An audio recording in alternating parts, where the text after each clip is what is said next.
Hello friends, आज हम next law study करने जा रहे हैं और उस लॉ का नेम है लॉ ऑफ मल्टीपल प्रोपोर्शंस। क्या नेम है बच्चों? Law of multiple proportions. Okay, तो this law is given by John Dalton. ठीक है, ये लॉ किसने दिया था बच्चों? आपके जॉन डाल्टन ने ये आपके लॉ दिया था। ठीक है ना। इस लॉ के अकॉर्डिंग क्या बच्चों आपके, यानी कि जब हम दो एलिमेंट्स यानी कि टू एलिमेंट्स को कंबाइन करते हैं, ठीक है, तो कंबाइन करके बच्चों क्या बनेगा? कंपाउंड तो बनेगा, ऑब्वियसली कंपाउंड ही बनेगा आपकी। ठीक है ना। जब हम टू एलिमेंट्स को कंबाइन करते हैं तो उसमें आपके मोर देन वन कंपाउंड्स बनते हैं। क्या बनते हैं आपकी? इस लॉ के अकॉर्डिंग बात कर रहा हूं। ठीक है, तो इस लॉ के अकॉर्डिंग क्या है? When two elements combine and form a more than one compound. ठीक है, ओके, तो इस कंपाउंड में आपके क्या होता है? then the different masses of one elements, ठीक है ना, तो then the different masses of one elements combined with a fixed mass of another elements bear a simple ratio of one another। ठीक है, तो जब दो एलिमेंट्स कंबाइन होते हैं तो मोर देन वन कंपाउंड्स बनते हैं। तो उन मोर देन वन कंपाउंड्स में अगर एक एलिमेंट्स का मास अगर फिक्स कर दिया जाए तो दूसरे एलिमेंट्स का जो मास होगा वो क्या होगा बच्चों? सिंपल रेशियो में होगा।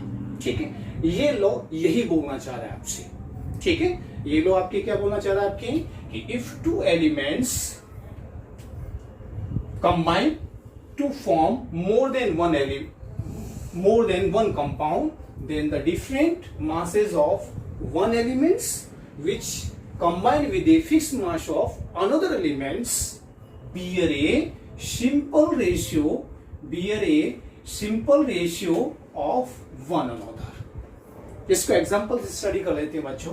मैंने एग्जांपल दिया हुआ है, जैसे देखिए एक एग्जांपल है आपकी H2 और O2, आपके हाइड्रोजन एलिमेंट्स हैं और ऑक्सीजन एलिमेंट्स हैं। ठीक है, दोनों एलिमेंट्स कंबाइन होकर के क्या बना रहे हैं बच्चों? H2 बना रहे हैं। सिमिलरली H2 और O2 रिएक्ट करके आपके क्या बनाते हैं? H2O2। तो यानी कि हो रहा है ना आपके इस लॉ में, देखिए when two elements combine with each other and form a more than one compound, है कि नहीं बच्चों? देखिए हाइड्रोजन और ऑक्सीजन कंबाइन कर रहा है तो क्या बन रहा है? H2O बन रहा है ना। सिमिलरली हाइड्रोजन ऑक्सीजन कंबाइन कर रहा है तो H2O2 भी बन रहा है। तो मोर देन वन कंपाउंड्स आपके इसमें फॉर्म हो रहे हैं। ठीक है, तो इसमें क्या किया जाए कि अगर मान लो एक एलिमेंट्स का मास ये रहा, देखिए फिक्स कर दिया जाए। हमने यहां पे क्या कर दिया? हाइड्रोजन का जो मास है वो क्या कर दिया? फिक्स, यानी कि कितना है? 2 ग्राम है। ठीक है, और तो दूसरे जो एलिमेंट्स का जो मास होगा वो क्या होगा? इन ए सिंपल रेशियो में। Bear a simple ratio to one another। Okay, तो यहां पर देखिए इस वाले में आपके 16 ग्राम है और यहां पर कितना? 32 ग्राम है। ठीक है, तो इनका रेशियो क्या है आपके? 1:2। ठीक है, तो यानी कि ये आपके इस लॉ को फॉलो कर रहा है। सिमिलरली दूसरे एग्जांपल के थ्रू भी हम स्टडी कर लेते हैं बच्चों। यहाँ पर जैसे ये एग्जांपल है आपके बच्चों कि कार्बन यानी कि कार्बन एलिमेंट से ऑक्सीजन एलिमेंट से दोनों एलिमेंट्स कंबाइंड हो रहे हैं तो क्या बना रहे हैं बच्चों? आपके कार्बन मोनोऑक्साइड भी बना रहे हैं और आपकी कार्बन डाइऑक्साइड भी फॉर्म कर रहे हैं बच्चों यहाँ पर। ठीक है, तो when two elements combine and form a more than one compound. ठीक है, ठीक है, तो मोर देन वन कंपाउंड, तो one elements which combine in a fix mass to different mass of another elements. ठीक है ना। तो देखिए आपके क्या हो रहा है यहाँ पर हमने कार्बन को क्या कर दिया है? 12 ग्राम, इधर भी 12 ग्राम है, फिक्स है देखो मास इसका। ऑक्सीजन, तो इसमें जो दूसरे एलिमेंट से ये कार्बन कंबाइंड हो रहा है उसका मास क्या होगा बच्चों? सिंपल रेशियो में होगा। देखो 16 ग्राम और यहाँ 13 ग्राम है, 32 ग्राम है। जब रेशियो निकालेंगे तो कितना आएगा बच्चों? आपके 1:2 आएगा। ठीक है, तो इससे से हम लॉ ऑफ मल्टीपल प्रोपोर्शंस को इजीली समझ सकते हैं बच्चों। ठीक है, नेक्स्ट लॉ है आपकी law of gaseous volume. Law of gaseous volume it is given by Gay Lussac. इसको किसने दिया था बच्चों? आपकी गे-ल्यूसेक ने इसको दिया था, इस लॉ के बारे में बताया था। ठीक है, अब ये लॉ क्या बोलता है? According to this law in the gaseous reactions, according to this law, in the gaseous reactions, the reactants are always combined in a simple ratio. The reactions, for example, the reactants are combined in a simple ratio Y volume and form product which is simple ratio Y volume. ठीक है ना, यानी कि simple ratio में reactant combine करते हैं और जो प्रोडक्ट फॉर्म होता है वो भी सिंपल रेशियो में आपके फॉर्म होता है, ठीक है, बाय वॉल्यूम, क्योंकि हम यहाँ लॉ स्टडी कर रहे हैं, लॉ ऑफ गैसियस वॉल्यूम।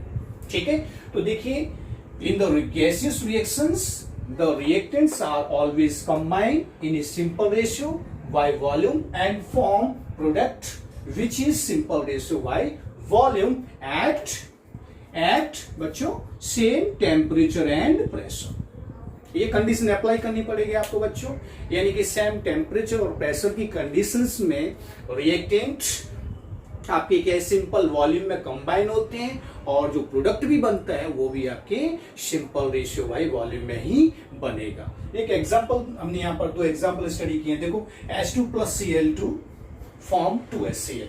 तो देखिए H2 का हमने 1 वॉल्यूम लिया, तो क्लोरीन का भी क्या आपकी 1 वॉल्यूम, और जो इससे जो प्रोडक्ट फॉर्म हो रहा है वो क्या है आपकी 2 वॉल्यूम। तो देखिए इनको रेशियो निकाला जाए तो कितना है 1:1:2।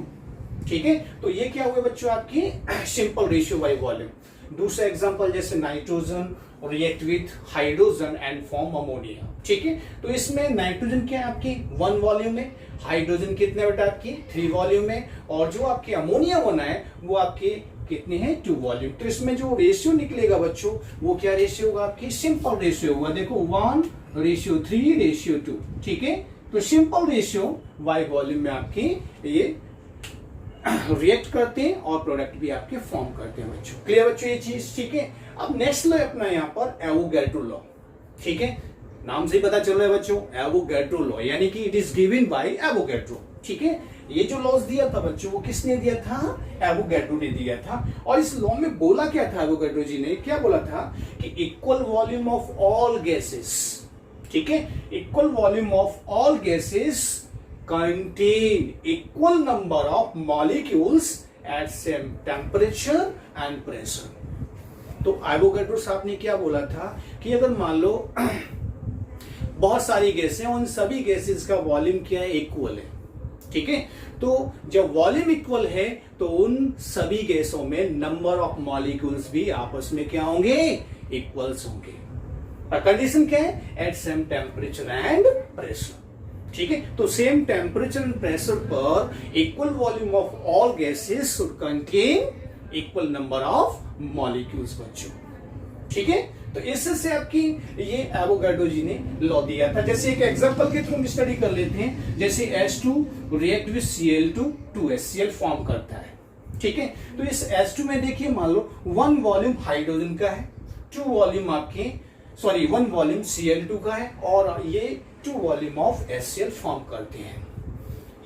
तो 1 वॉल्यूम मान लीजिए 1 वॉल्यूम में नंबर ऑफ मॉलिक्यूल 1 मॉलिक्यूल्स है। ठीक है ना, तो Cl2 के भी 1 वॉल्यूम में भी कितने मॉलिक्यूल्स होंगे 1 मॉलिक्यूल्स होंगे बच्चों। ठीक है, तो जो HCl फॉर्म हो रहा है उसके 2 वॉल्यूम में कितने मॉलिक्यूल्स होंगे 2 मॉलिक्यूल्स होंगे। ठीक है ना, तो equal volume of all gases, देखो equal volume of gases should contain equal number of molecules बच्चों। ठीक है बच्चों, तो इससे से आपकी ये एवोगैड्रो लॉज होता है। तो एवोगैड्रो लॉ क्या था बच्चों आपके कि equal volume of all gases should contain equal number of molecules at same temperature and pressure. तो इस तरह से बच्चों हमारा law of multiple proportions, law of gases volumes and Avogadro laws complete होता है बच्चों। ठीक है, अब नए टॉपिक के साथ हम एक नए लेक्चर में आपसे मिलते हैं। Okay, thank you.